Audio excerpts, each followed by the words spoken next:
History में आज हम 3 मुख्य घटनाएं पढ़ेंगे, जिसमें से पहला है पाकिस्तान प्रस्ताव, दूसरा है अगस्त प्रस्ताव और तीसरा है व्यक्तिगत सत्याग्रह।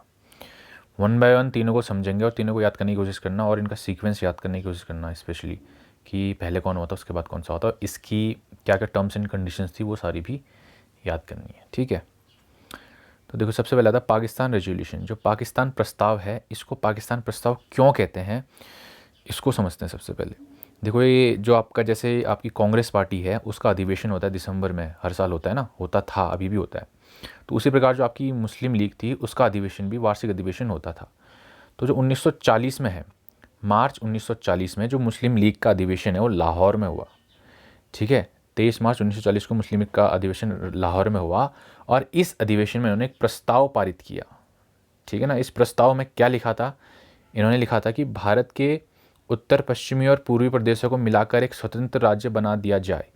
जैसे आपका कांग्रेस है, प्रस्ताव पारित करती है ना, प्रस्ताव क्या है, कुछ डिमांड कर रही है, मतलब ऐसा अपनी पार्टी के लिए कुछ कहना चाह रही है कि हमारा काम ये रहेगा आगे, या अगर सरकार से कुछ डिमांड करना चाह रही है तो वो सारी चीज़ें लिख के पास कर देते थे, उसको प्रस्ताव बोलते थे। तो इन्होंने क्या बोला, इन्होंने बोला जो भारत है आपका, इसका जो आपका ये उत्तर पश्चिमी आपका प्रदेश है ये, और जो पूर्वी प्रदेश है ये, इन दोनों को मिलाकर एक स्वतंत्र राज्य बना दिया जाए, जहाँ पर मुस्लिम बहुमत हो, जहाँ पर मुस्लिम ज़्यादा संख्या में हो, एक अलग से राज्य बना दो कहा इन्होंने। ठीक है, और जहाँ पर आपके मुस्लिम अल्पसंख्यक है, वहाँ पर उनके हितों का ध्यान रखा जाए। अब इसको पाकिस्तान प्रस्ताव इसलिए कहा गया क्योंकि इन दोनों क्षेत्रों को ही मिलाकर आज़ादी के समय हमारा पाकिस्तान बना था। जो भी ये बांग्लादेश है, ये भी तो पाकिस्तान था पहले, तो इन दोनों क्षेत्रों को मिलाकर ही आज़ादी के बाद हमारा बांग्लादेश बना, पाकिस्तान बना। तो इसकी नींव या इसकी डिमांड सबसे पहले कब उठी थी, 1940 में। तो इसीलिए इसको पाकिस्तान प्रस्ताव कहा गया। ठीक है, ये तो थी मुस्लिम लीग की डिमांड, एक तरीके से कह सकते हो, पाकिस्तान प्रस्ताव। चलो ये तो चलता रहता है, साइड बाय साइड पार्टीज़ अपना प्रस्ताव रखती रहती हैं, लेकिन मेन काम क्या चल रहा है अभी, मेन ये चल रहा है कि जो ब्रिटिश है वो किसी ना किसी तरह ये चाह रही है कि भारतीय हमें युद्ध में समर्थन दे। ठीक है ना, तभी तो बार बार आपकी ऑफर्स ला रही है वो। अनिल गो कभी आपका कुछ घोषणा कर दे रहा है, कांग्रेस कुछ डिमांड कर रही है, वायसरॉय मना कर दे रहा है, फिर से कुछ वो डिमांड्स कर रहे हैं, फिर से वो कुछ आपको ऑफर कर रहे हैं, तो ये चलता रह रहा है, तो ये आगे भी चलता रहेगा। अब जैसे अभी अगस्त ऑफर आएगा, फिर आपका क्रिप्स मिशन आएगा वगैरह वगैरह। ठीक है, ये सारी चीज़ें देखनी है। तो अगस्त ऑफर किया, ये अगस्त महीने में एक ऑफर किया, हुआ यूँ ना। देखो जो द्वितीय विश्व युद्ध चल रहा था, उसमें जो हिटलर था वो काफ़ी शक्तिशाली होकर उभरा। उसने मतलब बेल्जियम हो गया, हॉलैंड हो गया, फ्रांस, इन सबको जीत लिया, एक तरीके से बुरी तरीके से हरा दिया, उनको जीत लिया।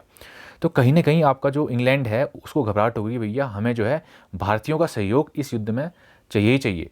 यहाँ से सैनिक जाएंगे ना, सैनिक जाएंगे, अनाज जाएगा, हर तरह का समर्थन जाएगा, मॉरल सपोर्ट जाएगा। तो वो समर्थन जो है इंग्लैंड को चाहिए था, जो कि भारतीय अभी तक मना कर रहे थे। कांग्रेस कह रही थी कि ना, हम आपको समर्थन नहीं देंगे जब तक आप हमारी स्वतंत्रता की बात नहीं करेंगे वगैरह वगैरह। तो लिनलिथ को, जो हमारे वाइसरॉय थे, उन्होंने कहा चलो एक और प्रयत्न करके देख लेते हैं। तो इन्होंने 8 अगस्त 1940 को भारतीयों के समक्ष कुछ ऑफर रखे कि हम आपको आज जो युद्ध खत्म हो जाएगा उसके बाद ये चीज़ें देंगे, उसके बजाय आप हमें क्या करो, मतलब उसके रिटर्न में आप हमें क्या करो, समर्थन दो युद्ध में। ठीक है ना, तो अगस्त में ये ऑफर किया लिनलिथ गो ने भारतीयों को, इसीलिए इसको अगस्त ऑफर कहा जाता है। एक ऑफर दिया ना, तो उस ऑफर के प्रावधान क्या कहते हैं, क्या क्या चीज़ें उसने ऑफर की। देखो सबसे पहले, युद्ध के बाद भारत के लिए डोमिनियन स्टेटस का मुख्य लक्ष्य होगा। ठीक है, मतलब ये कह रहे हैं कि युद्ध खत्म हो जाएगा उसके बाद हम भारत को डोमिनियन स्टेटस देंगे। एक बात बताओ, हमने डोमिनियन स्टेटस मांगना यहीं खत्म कर दिया 1929 में, जब हमने पूर्ण स्वराज की बात की थी। तो क्या भारतीय इस बात को मानेंगे, नहीं मानेंगे। लेकिन बड़ी बात यह कि अभी तक ये खुलकर डोमिनियन स्टेटस की भी बात नहीं कर रहे थे, लेकिन उन्होंने पहली बार अगस्त ऑफर में ये बात की कि हम आपको डोमिनियन स्टेटस देने के लिए तैयार है। हालांकि भारतीय से नहीं मानेंगे क्योंकि हम तो कंप्लीट स्वतंत्रता मांग रहे हैं। ठीक है, दूसरा ऑफर, वायसराय की कार्यकारिणी परिषद, एग्जीक्यूटिव काउंसिल होती है ना जो, उसका विस्तार किया जाएगा। अब एग्जीक्यूटिव काउंसिल, मैंने कहा था सेंटर में वायसराय बैठता है, इसके यहाँ पर एग्जीक्यूटिव काउंसिल होती है, कार्यकारिणी परिषद, और यहाँ पर मंत्रीगण होते हैं। ठीक है, जो कार्यकारिणी परिषद है इनको ये नॉमिनेट करता है, नॉमिनेट माने इनको मनोनीत करता है, इनका इलेक्शन नहीं होता, और इन्हीं के हेल्प से बहुत सारे सब्जेक्ट में अपना रूल करता है। तो जो इसमें मेंबर्स थे, इसने कहा कि भाई जो एग्जीक्यूटिव मेंबर है, एग्जीक्यूटिव आपकी काउंसिल है, जो आपकी कार्यकारिणी परिषद है, इसमें भारतीयों को ज़्यादा से ज़्यादा आपका मनोनीत किया जाएगा और भारतीयों का बहुमत होगा। आगे चलकर इन्होंने ये भी किया कि जो टोटल आपकी कार्यकारिणी में 12 सदस्य थे, इसमें से 8 भारतीय होंगे, इन्होंने ऐसा कह दिया इसके तहत। चलो ये अच्छी बात है, लेकिन जो सबसे खराब बात थी जिसको लेकर अगस्त प्रस्ताव को भारतीयों ने मतलब स्वीकार नहीं किया, वो था डोमिनियन स्टेटस। भैया हमें डोमिनियन स्टेटस की बात तो कब के छोड़ दी, 1928 में ही, 1929 में, जब हमने पूर्ण स्वराज की बात की थी। ठीक है, अभी हम रिएक्शन भी देखेंगे किसका क्या क्या रिएक्शन है, पहले ये देख लो ऑफर क्या क्या था। तीसरा, युद्ध के पश्चात संविधान सभा, अब देखो सबसे बड़ी बात ये भी है, अभी तक हम कहते हैं संविधान सभा बनाओ हमारे लिए, तो इन्होंने कहा ठीक है युद्ध खत्म होने दो, उसके बाद संविधान सभा का गठन किया जाएगा, जिसमें मुख्यतः का इन्होंने सिर्फ भारतीय ने कहा मुख्यतः, मतलब संविधान सभा बनेगी आपका, संविधान कॉन्स्टिट्यूशन असेंबली बनेगी कॉन्स्टिट्यूशन बनाने के लिए भारत का कॉन्स्टिट्यूशन, ऐसा नहीं कि आज़ादी के बाद, ये कह रहे डोमिनियन स्टेट्स देंगे हम तुम्हें, उसी के अंदर जो भारत का संविधान बनेगा वो कैसे क्या उसमें क्या क्या चीज़ें सम्मिलित होनी चाहिए, उसका निर्णय लेने के लिए एक संविधान सभा, एक असेंबली काम गठन करेंगे। उसमें मुख्यतः मतलब ज़्यादातर भारतीय होंगे, सारे भारतीय नहीं होंगे, अभी इन्होंने क्या मुख्यतः का है भारतीय होंगे, भारतीय अपने सामाजिक आर्थिक एवं राजनीतिक धारणाओं के अनुरूप संविधान का निर्माण की रूपरेखा रखेंगे। चलो बहुत बढ़िया, इन्होंने ये भी मान लिया कि हम संविधान सभा का गठन करेंगे, ठीक है। अगला, भविष्य में किसी भी प्रकार का संविधान अल्पसंख्यकों के मत के बिना नहीं लिया जाएगा, मतलब जो भी आपका संविधान बनेगा उसमें आपका सिर्फ जो बड़ी बड़ी पार्टीज है उनकी नहीं सुनी जाएगी, जो अल्पसंख्यक हैं आपके उनकी भी सुनी जाएगी, उनको सुने बिना ही आपका संविधान नहीं बनाया जाएगा। बहुत बढ़िया, इससे मुस्लिम लीग काफ़ी खुश हो गई थी, उनको लगा था कि हम अल्पसंख्यक हैं तो हमारी भी बात सुनी जाएगी, ठीक है। इस बिंदु का समर्थन किया था मुस्लिम लीग ने, ठीक। उक्त आधारों, अब जो जितनी भी चीज़ हम दे रहे हैं इसके बदले हमको जो है भारतीय समर्थन देंगे युद्ध में, ये आपका वायसरॉय ने कहा, उसको अगस्त ऑफर कहा गया, ठीक है। अब भारतीयों का रिएक्शन देख लेते हैं, भारतीय क्या चाह रहे थे, भारतीयों ने क्या कहा। पहली बात तो जो कांग्रेस है, कांग्रेस ने अगस्त प्रस्ताव को अस्वीकार कर दिया, ठीक है। क्यों किया, सबसे पहली बात मैंने वही कहा ना, डोमिनियन स्टेटस तो भाई पुरानी बात हो गई है, क्या बात कर रहे हो तुम, हम तो इसकी बात ही नहीं कर रहे, तुम अभी दे रहे हो डोमिनियन स्टेटस, ठीक है। जवाहरलाल नेहरू ने कहा डोमिनियन स्टेटस का मुद्दा पहले ही अप्रासंगिक हो चुका है, प्रासंगिक नहीं, इसको अप्रासंगिक कर देना, अप्रासंगिक हो चुका है, ठीक है ना। मतलब कि dominion status concept is dead as doornail, मतलब बहुत पुरानी बात हो चुकी है भैया, क्या बात कर रहे हो तुम, हम तो कब के छोड़ दिया है मांगना, तुम अभी दे रहे हो हमें, ठीक है। महात्मा गांधी ने सेम चीज़ की, इन्होंने कहा कि जो अगस्त ऑफर के रूप में सरकार ने जो घोषणाएं की हैं उनमें राष्ट्रवादियों तथा सरकार के बीच खाई और चौड़ी कर दी है। गांधी ने कहा भैया तुम ही गलती कर रहे हो, तुम अभी डोमिनियन स्टेट्स दे रहे हो, हमने तो कब के छोड़ दिया मांगना हो। इससे क्या है, आपके बीच और हमारे बीच जो नेशनलिस्ट हैं और जो आपकी सरकार है उन दोनों के बीच की जो गैप है वो बढ़ेगा, ठीक है ना। जो मुस्लिम लीग है, जो मुस्लिम लीग है उसने कुछ बिंदुओं का समर्थन किया, जैसे उन्होंने कहा कि ना, जैसे सरकार ने कहा था कि अल्पसंख्यकों की बात सुनी जाएगी, जो भी संविधान बनाया जाएगा उसमें, तो मुस्लिम एक तरीके से अल्पसंख्यक थे तो उनको लगा कि हमारी बात सुनी जाएगी, उस बिंदु का समर्थन किया।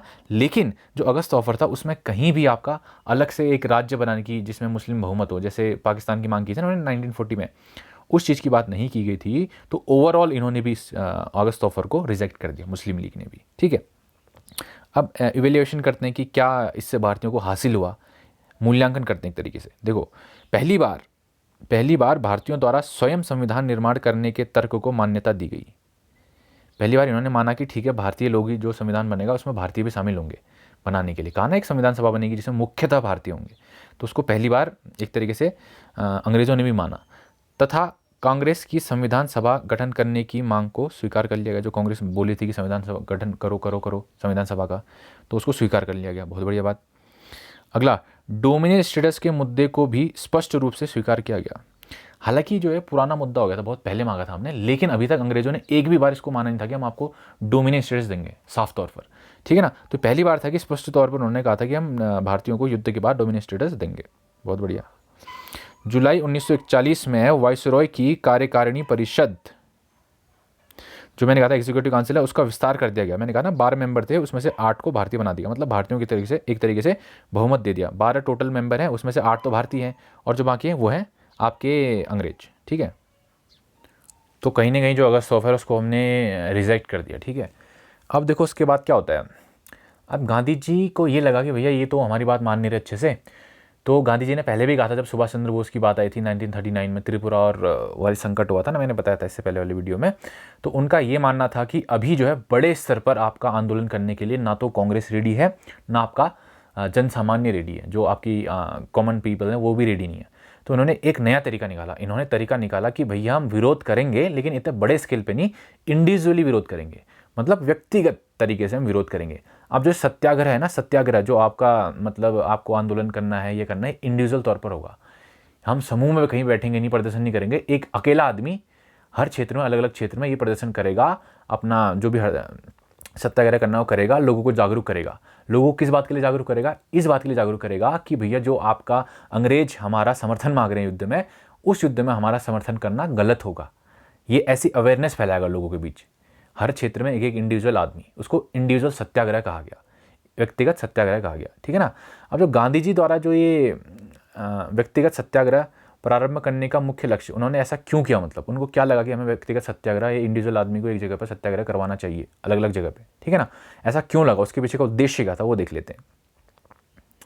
यह प्रदर्शित करना कि राष्ट्रवादियों के धैर्य का अर्थ उनकी दुर्बलता नहीं लगाना चाहिए, नहीं लगाना चाहिए। इसका उनको, अंग्रेजों को ये दिखाना था कि भाई ऐसा नहीं है कि हम अभी आंदोलन नहीं कर रहे हैं, इसका मतलब हम दुर्बल है, कमज़ोर हैं, ठीक है ना, हम अलग तरीके से भी आंदोलन कर सकते हैं, we are ready for that, ठीक है। यह व्यक्त करना कि भारत के लोग युद्ध में पक्षधर नहीं हैं, ठीक है ना, ये लोगों इस चीज़ के लिए अवेयर करना कि आपको, जैसे अंग्रेज हमसे युद्ध में समर्थन मांग रहे हैं तो वो हमारे अगेंस्ट है, हमें उस युद्ध में उनका समर्थन नहीं करना है।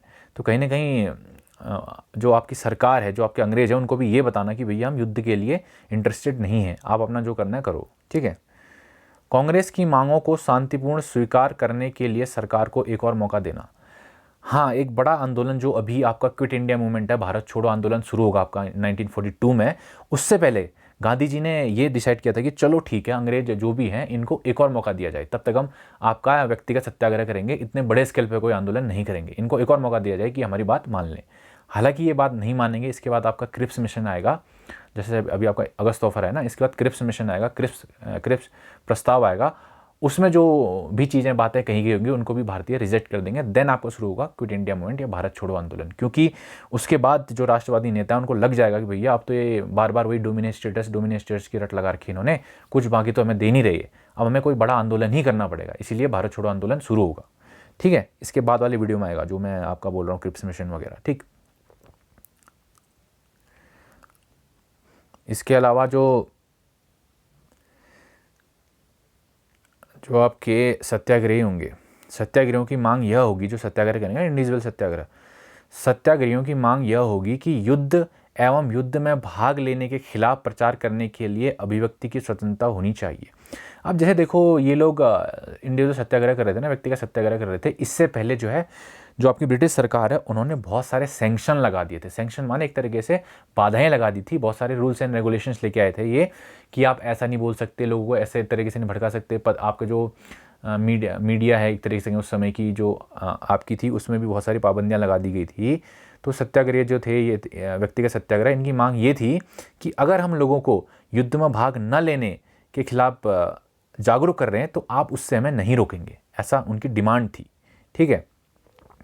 यदि सत्याग्रह को, सत्याग्रही लिख देना इसको, सत्याग्रही को गिरफ्तार नहीं किया गया, जो सत्याग्रह कर रहा है, इंडिविजुअल है ना, व्यक्तिगत तरीके से कर रहा है, ये क्या करेगा, सत्याग्रह करेगा, अपना जो भी है लोगों को अवेयर करेगा कि युद्ध में भाग नहीं लेना है, अंग्रेज ऐसे में से अलग अलग क्षेत्र में अलग अलग व्यक्ति, और इनको अगर क्या कहते हैं आपका सरकार ने गिरफ्तार नहीं किया तो वह युद्ध विरोधी भाषण दोहराएंगे और गांव की ओर प्रस्थान करेंगे। मतलब अगर उन्हें, ठीक है, अगर सरकार ने अरेस्ट कर लिया बहुत बढ़िया, अगर नहीं किया तो वो गांवों की ओर जाएंगे, गांव में, छोटे छोटे गांव में जाएंगे, वहाँ पर लोगों को युद्ध में भाग न लेना इसके लिए जागरूक करेंगे, ठीक है। और उन भाषणों को बार बार दोहराएंगे, जगह जगह जाएंगे, जगह जगह बोलेंगे, ठीक है। उसके बाद दिल्ली की ओर मार्च करने का प्रयास करेंगे। जैसे गाँव में सबको अवेयर कर दिया, देन जो भी उनके समर्थक होंगे, जितने भी उनसे जुड़ेंगे लोग, वो सारे मिलकर आपका दिल्ली की ओर चलेंगे, ठीक है। इसी नीति के कारण जो दिल्ली की ओर चलेंगे बोला ना, इसको दिल्ली चलो आंदोलन भी कहा, जो आपका व्यक्तिगत सत्याग्रह है, इसी को आपका दिल्ली चलो आंदोलन कहा गया है, ठीक है। तो पूछ सकता है कि भैया जो दिल्ली चलो आंदोलन है वो क्या है, वो इंडिविजुअल सत्याग्रह है, व्यक्तिगत सत्याग्रह है, ठीक है। अगला, मतलब ये जो पॉइंट लिखा इसको देख लो, 17 अक्टूबर 1940 को, 17 अक्टूबर जो व्यक्तिगत सत्याग्रह में क्या करेगा, इंडिविजुअल आदमी सत्याग्रह करेगा आपका। सत्याग्रह मतलब क्या है, वो आपका लोगों को युद्ध में भाग लेने के लिए अवेयर करेगा, जगह जगह घूमेगा, गांव में जाएगा, उसके बाद गांव में लोगों को इकट्ठा करके दिल्ली की ओर चलेगा। ये पूरा सत्याग्रह का प्रोसेस था, इंडिविजुअली करेगा, ऐसा नहीं कि बहुत सारी भीड़ लेके कर रहा है। एक क्षेत्र में एक व्यक्ति को आपका चुना जाएगा कि आप यहाँ पर सत्याग्रह कीजिए। तो जो 17 अक्टूबर 1940 को विनोबा भावे पहले सत्याग्रही, फिर से सत्याग्रही बने, और उनके बाद जवाहरलाल नेहरू दूसरे।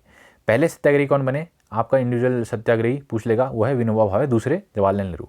और 1940 मतलब कुछ महीनों बाद ही, 1940 में कुछ महीनों बाद ही लगभग 25,000 सत्याग्रहियों को सविनय अवज्ञा आंदोलन के लिए सरकार द्वारा दंडित किया जा चुका था, मतलब उनको एक तरीके से पकड़ लिया जा चुका था। 25,000, तो कितने बड़े स्केल पे ये आपका आह्वान हो रहा था, ये आप समझ सकते हैं, ठीक है ना। ये था आपका इंडिविजुअल सत्याग्रह, व्यक्तिगत सत्याग्रह। इसके बाद कल हम देखेंगे कि जो आपका इसके बाद ये तो हो ही रहा है साथ साथ में। इसके बाद आपका जो है सरकार चाहेगी कि थोड़ा सा और प्रयास किया जाए कि हमें भारतीयों का समर्थन मिल जाए युद्ध में, तो वो आपका क्रिप्स मिशन भेजेगी, ठीक है ना। क्रिप्स मिशन आएगा, वो भी फेल हो जाएगा क्योंकि उसमें भी सेम बात की होगी, डोमिनेट स्टेटस की बात की जाएगी, ठीक है।